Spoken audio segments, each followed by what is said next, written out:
Assalamualaikum warahmatullahi wabarakatuh. Halo anak-anak Mi semuanya, apa kabar? Semoga semuanya selalu dalam keadaan sehat dan selalu dalam lindungan Allah Subhanahu wa taala. Baik, sebelum kita mulai pelajaran kita hari ini, marilah kita mulai dengan mengucapkan al-basmalah. Bismillahirrahmanirrahim.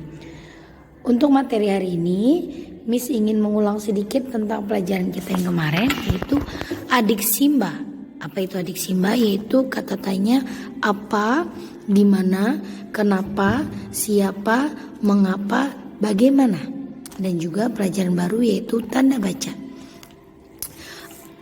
Oke, apa itu kalimat tanya? Kalimat tanya itu adalah kalimat yang mengandung intonasi dan makna pertanyaan. Dan kapan digunakannya? Digunakannya itu untuk menanyakan sesuatu kepada orang lain dan kita mengharapkan jawabannya. Oke, kita lihat di kalimat tanya yang pertama, yaitu kalimat tanya apa. Kalimat tanya apa digunakan untuk menanyakan benda atau suatu hal. Misalnya seperti kemarin yang dicontohkan ketika ada kecelakaan, pasti kita ketika itu ingin bertanya. Pertanyaan kita yang pertama kali adalah apa yang sedang terjadi, atau contoh lain apa yang kamu bawa, atau bisa juga apa yang sedang kamu lakukan. Nah, itu kita bertanya tentang suatu hal. Kemudian kalimat tanya yang kedua adalah di mana. Kalimat di mana ini adalah digunakan untuk menanyakan tempat. Contoh, di mana kamu tinggal, atau bisa juga di mana kamu bermain layangan. Dan kalimat tanya di mana ini jawabannya berupa tempat.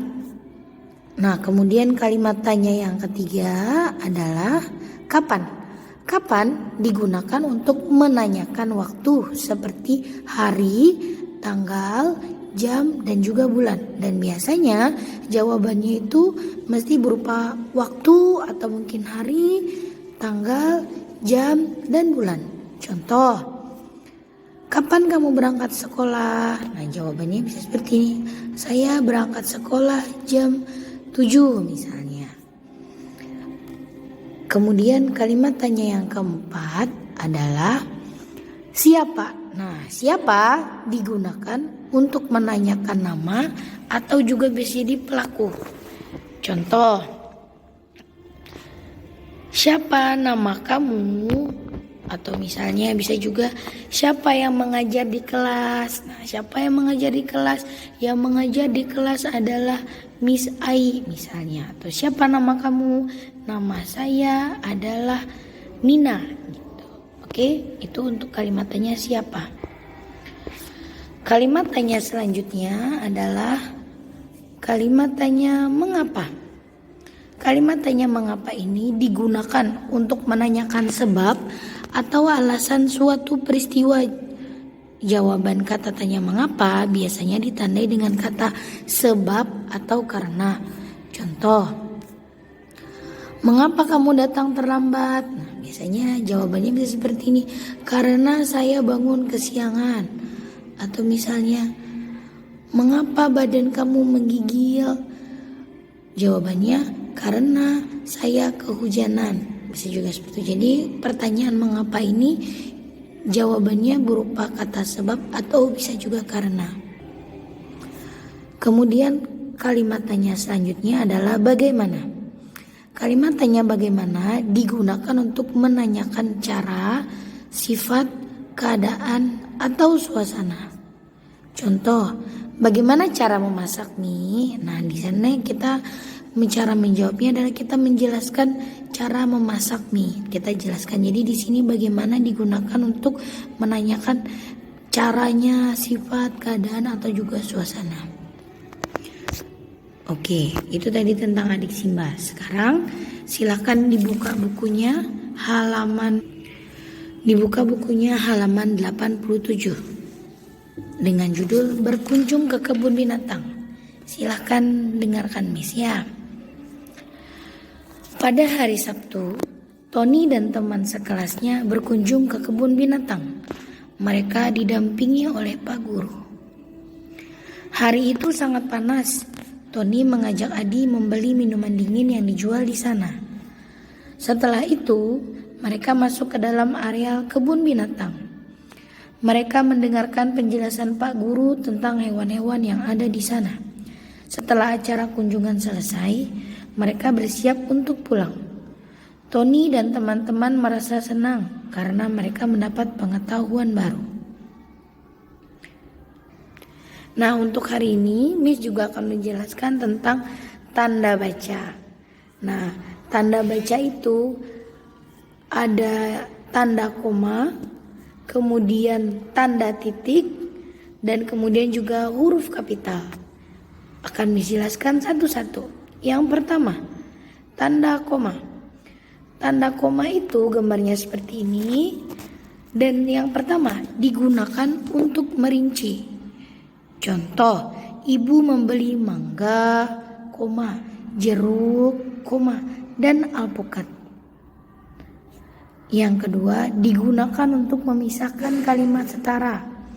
Misalnya, Tony ingin ke rumah Nina, koma, tetapi hujan. Selanjutnya adalah tanda titik. Tanda titik gambarnya seperti yang di atas. Digunakan untuk mengakhiri kalimat. Contoh, hari sudah sore, waktunya pulang.